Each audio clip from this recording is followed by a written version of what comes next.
Cheers guys, GamesWriter here, and welcome to our Game of the Year special, counting down our top 3 games of 2019.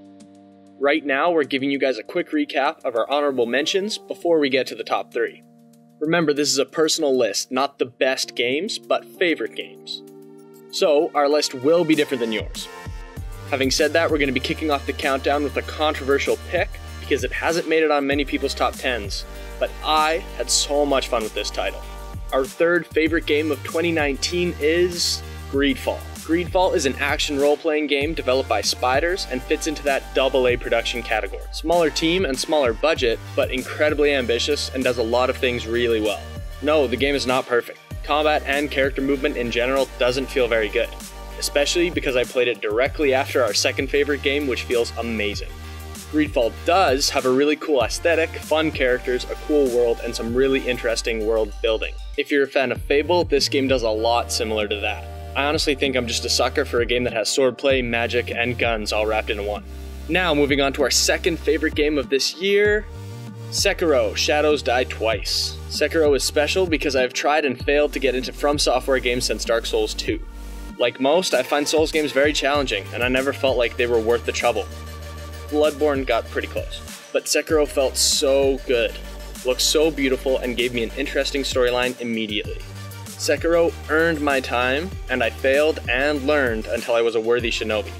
This was one of the most rewarding experiences I've ever had with a game, and others agreed.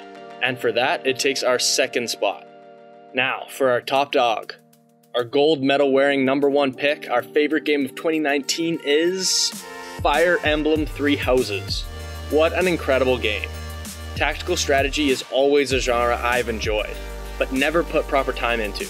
Similar to Sekiro, Fire Emblem was faithful to its genre and its franchise, but did other things so well that I couldn't put it down. Characters seem like the obvious high school stereotypes until you dive deeper into the character and realize that they fit this stereotype, but they also are so much more.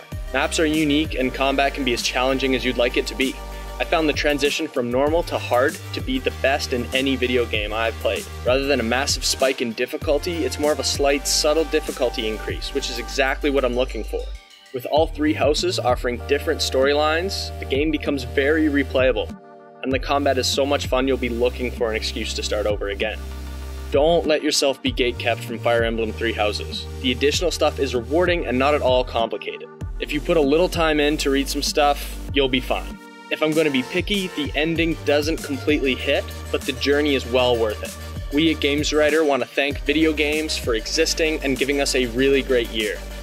Without many must-play titles, we got the chance to experience and experiment with new genres and titles we'd never tried before. If you're already subscribed, thank you, and thanks for watching and supporting GamesWriter. Don't think we don't notice or appreciate it. There will be plenty more coming in 2020, so stick around, share your top games of this year in the comments. If you aren't subscribed, take a look around and see if you find something you like. Thanks again, and signing off for the last time in 2019, GamesWriter.